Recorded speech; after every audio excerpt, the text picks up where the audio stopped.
Hi, I am Deepak Sharma. Good afternoon. JS wisdom football academy जो कि उन्ना में चली है। तो आज आप सोच रहे होंगे कि जिस शख्सियत से मैं आपको मिलाने जा रहा हूँ, वो एक फुटबॉल से हट के जो है थोड़ा-सा आज मैं बात करूँ, लेकिन उनका जो रिश्ता है फुटबॉल से भी बहुत ज़्यादा गहरा है। तो मेरे साथ आज है कमल जी और आपका पूरा नाम? कमल चंद। कमल चंद। अब मैं आपको इनके विषय में बताता हूँ कि कमल चंद जी का आप सोचेंगे फुटबॉल से कैसा रिश्ता है।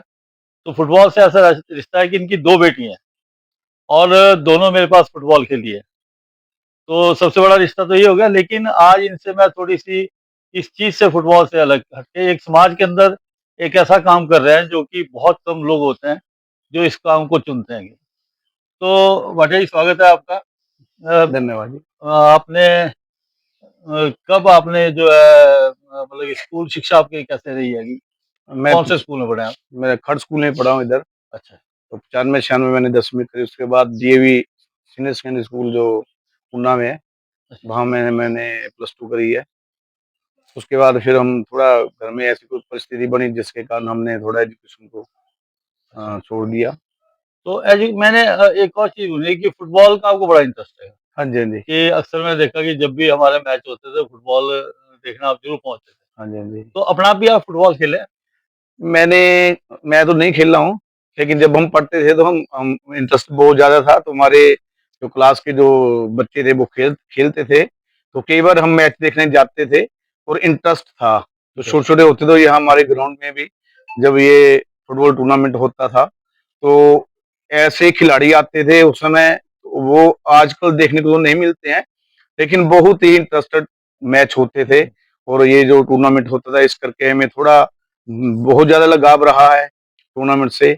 आगे हमारी बेटियाँ हैं, तो बेटियाँ भी आपको पता ही है, आपके बिल्कुल। पास चलो इनकी 2 बाकी बेटी हैं, दोनों बेटी इनकी नेशनल खेल चुकी हैगी। छोटी बेटी आपकी क्या कर रही है? वो सर शास्त्री कर रही है अभी, शास्त्री कर रही डोगी है। कॉलेज में। अच्छा। तो ये देखिए आपकी फुटबॉल से अलग निकल के दूसरे फील्ड में जाना, ये भी एक अपने आप में एक अलग एक अद्भुत वो हैगा। और दूसरी बेटी आपकी क्या कर रही है? बड़ी वाली? बड़े वाली? हाँ, वो अभी लॉ कर रही है। लॉ कर हाँ रही जी, है, वो कहाँ से कर रही है? वो होशियारपुर में कर रही है, रियात बारा में। हाँ अच्छा। जी।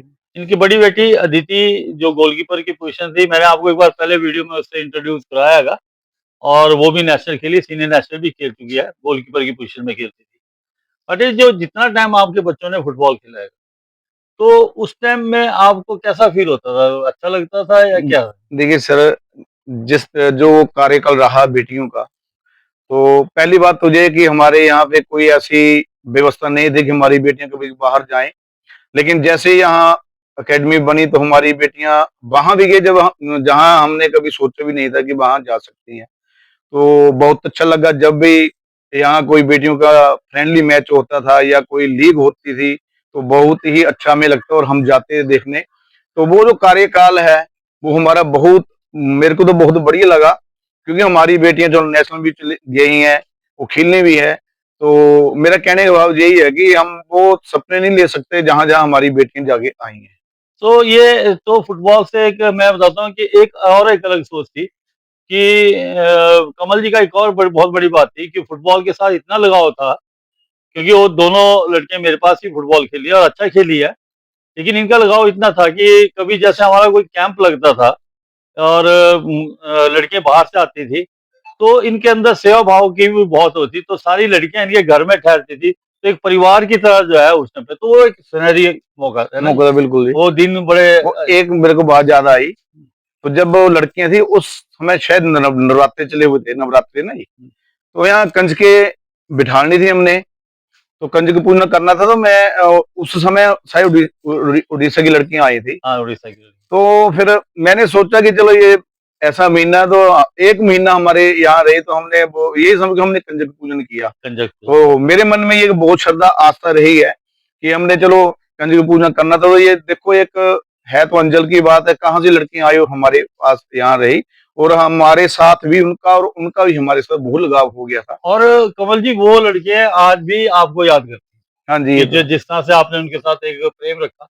मैं दूसरा ये पूछना आपसे, एक और मैं एक चर्चा करना चाहता था कि जो हमारे इस गांव का जो एक इन्वायरमेंट है, तो आपने देखा होगा कि शुरू से हम संघर्ष करते रहे वीमेन फुटबॉल को लेकर, बिल्कुल, बिल्कुल। है नहीं? तो वो एक है, तो क्या सोच में थोड़ा फर्क है?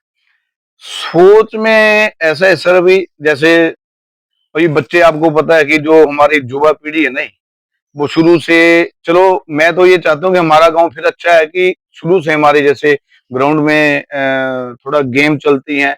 तो लेकिन आगे पीछे हम देखते हैं, जो भी जैसे स्थिति बनी हुई है, कोई नशे को लगा हुआ है, जैसे भी हमारे गांव का, फिर भी मैं ये चाहता हूँ, ये देखता हूँ कि हमारे जो गांव के युवा है, लड़कियां हैं, लड़के हैं, तो ये बचे हुए हैं उस बुरी आदतों से। लेकिन आप स्कूलों में बाहर देखते हैं कि लड़कियां और लड़के आजकल कैसी स्थिति में बिल्कुल, हैं। बिल्कुल, बिल्कुल, मेरा वो बड़ा कहने का बात यही है कि हमारा गांव अच्छा रहा है इस मामले में, वो भी इसलिए कि हमारी एकेडमी या फुटबॉल के टूर्नामेंट, मतलब गेम से जुड़े रहे बच्चे हमारे। जुड़े रहे। तो मतलब ये एक और चीज़ मैं आपसे पूछता कि आप ये समझते हैं कि यदि बच्चा स्पोर्ट्स में जाता है, चाहे वो फुटबॉल खेलता है, चाहे हॉकी, चाहे कोई भी गेम, तो उसकी पर्सनैलिटी में डेवलपमेंट होती है, हाँ जी, हाँ जी, ये नहीं? तो है। उसको बहुत कुछ देखने को देखने मिलता को है मिलता जिसमें है। मेरे को इतना पता है कि जो चीज़ें इन्होंने कभी नहीं देखी, वो इनको देखने के लिए मिली। बिल्कुल, बिल्कुल। तो फुटबॉल का बड़ा अच्छा यहाँ पे एक माहौल है। हाँ जी। ये तो होगी एक फुटबॉल की बात। तो आजकल आप क्या कर रहे हैं? मैं सर, आजकल हमारी गौशाला है, तो हम एक गौशाला चला रहे हैं, गौ सेवा भाव से। वैसे हम किसी महाराज जी के पास जाते हैं, उन्होंने गौ माता के बारे में बताया हमें, गौ सेवा से। तो तो कितनी गायें हैं आपके पास? हमारे पास इस समय 55 गायें हैं। 55 गायें हाँ हैं। जी, हाँ तो जी। आज वैसे जो विशेष तौर पे मैं इनसे जो बात करने आया, वो गौशाला से संबंधित ही मैं बात करना के लिए आया था। क्योंकि आप ये देखिएगा कि बिल्कुल एक इस समाज के अंदर, आज के टाइम के अंदर कोई यदि 2 आदमी घर के अंदर मेहमान आ जाए, तो उनको खाना खिलाना मुश्किल हो जाता है। तो कितनी गायें हैं आपके पास? हमारे यहाँ 55 गायें हैं इस समय। 55 गायें हाँ हैं। जी। सारी दूध देने वाली? नहीं, दूध तो कोई नहीं देती इसमें। अच्छा, दूध कोई ऐसा है, नहीं। जो दूध 2-4 हमारे गाय है, लेकिन वो हमने अलग, हमने मिश्र है उनके नाम पे किया है। शुरू से हमने दूध वाली 2-4 गाय जो थी, हमने मिश्र के नाम की है। वो जो 55 गाय, वो हमारी गौशाला में है। तो इस तरह से ये गौशाला है जो मैं आपको दिखा रहा हूँ, और बड़ा सुंदर ये जो जितना भी आप देखेंगे, ये सारी गायें जो है दूध देने वाली नहीं है।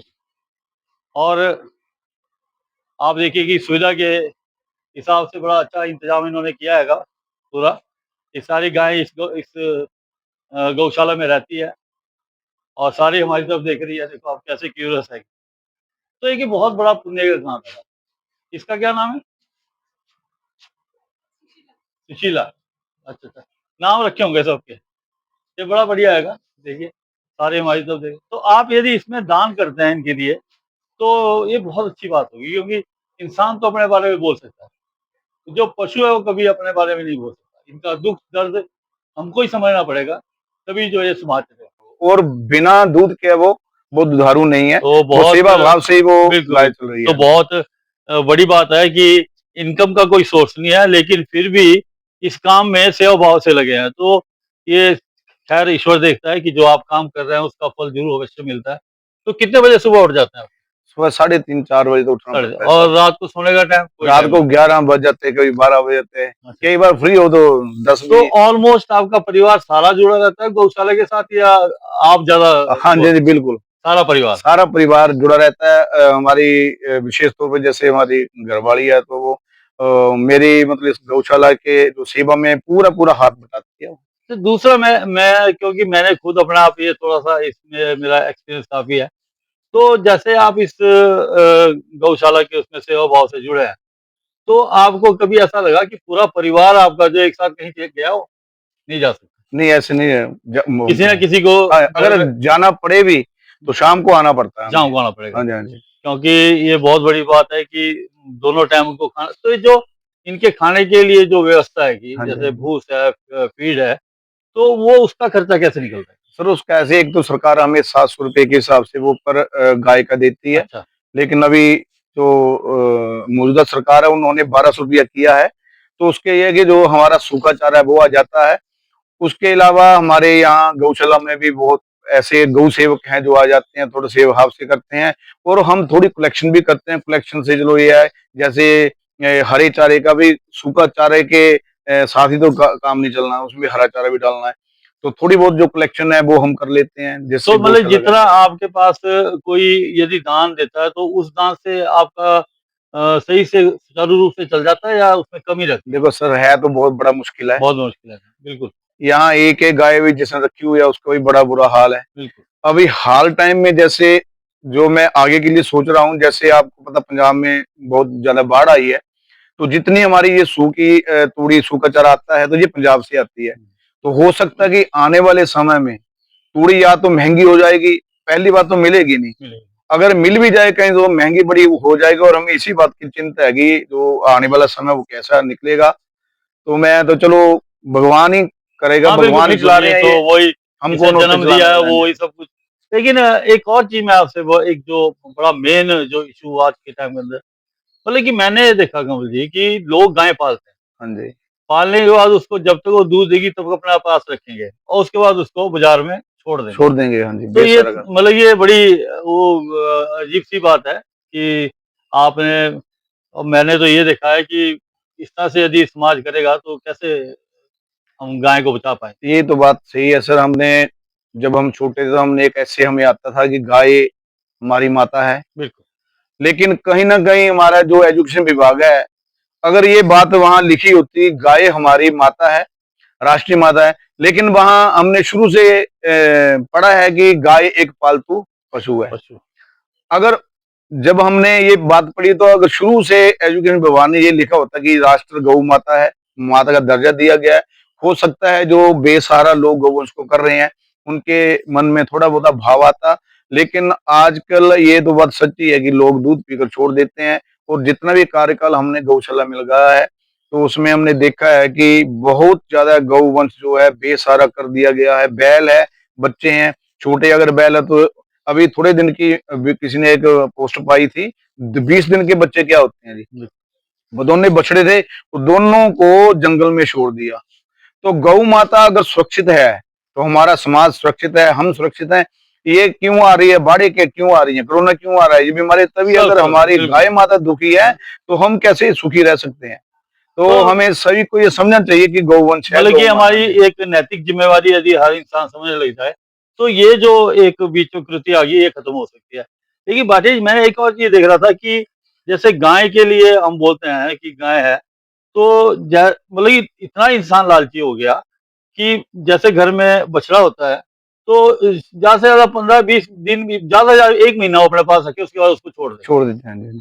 तो ये हमारा लालच लालच है, हाँ जी, है हाँ ना? जी। ये लालच ही है कि लालच या जो वो बच्ची होगी तो रख लेंगे क्योंकि उनको पता है कि कल को गाय ने दूध देना का, बछड़ा होगा उसको छोड़ देंगे। उसको छोड़ तो ये देते बड़ी हैं, मतलब ये गलत एक धारणा लोगों के मन में मन हैगी। में आ जाए। तो मैं मतलब कि अब आगे आपने क्या सोचा है गौशाला के बारे में? क्या आपका ऐसा होता है कई लोग जिस काम में इन्वॉल्व होते हैं, तो उसमें उनका एक मकसद होता है कि हाँ जी, हाँ मैंने जी। ये करना है।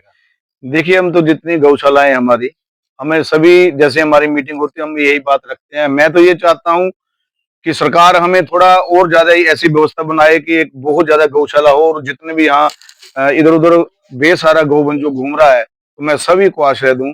लेकिन अभी आपको बताना चाहूँगा कि जैसे आपने अभी बात रखी है कि लोग गाय को रख लेते हैं और बछड़े को छोड़ देते हैं।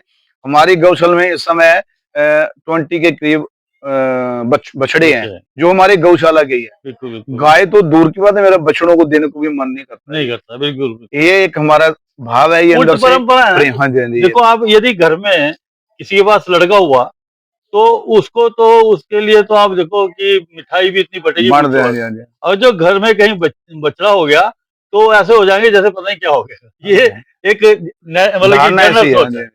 सोच जो है, सोच में सोच फ़र्क ऐसी है है। हाँ कि जी, हाँ जी। तो मेरा मानना ये है बट कि अगर यदि हर बार हम हर एक इंसान अपनी सोच को ऐसे रखे कि हमने समाज के अंदर काम करना, तो मेरे ख्याल इससे बड़ी समाज सेवा कोई नहीं।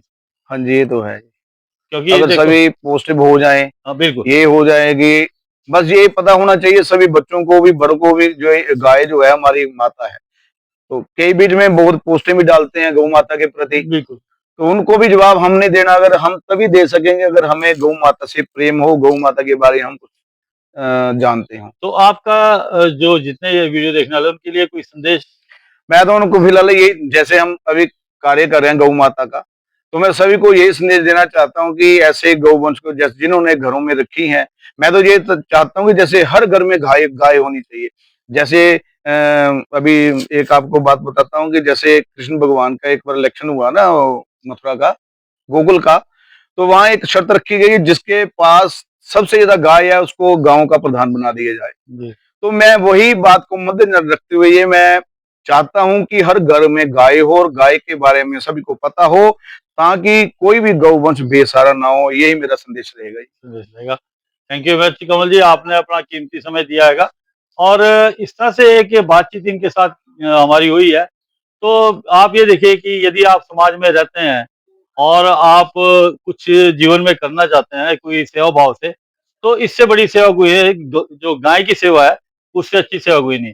तो मेरी सभी जितने भी ये वीडियो देख रहे हैं, आपसे सबसे मेरी अपील यही है कि जो ये नोबल कॉज़ ये कर रहे हैं, ये एक बड़ा पुण्य का काम कर रहे हैं, तो जितना आप जो भी कुछ आप गौशाला के लिए देना चाहते हैं, तो आप डायरेक्ट इनसे संपर्क करें। मैं आप इनका कॉन्टैक्ट नंबर भी आपको इसमें शेयर कर दूँगा और ज़्यादा से ज़्यादा दान जो है गौशाला के लिए इनको दीजिए, जिससे इनकी हिम्मत बढ़े और आने वाले समय में और अच्छा काम जो है समाज के लिए है। धन्यवाद, थैंक जी, यू। धन्यवाद।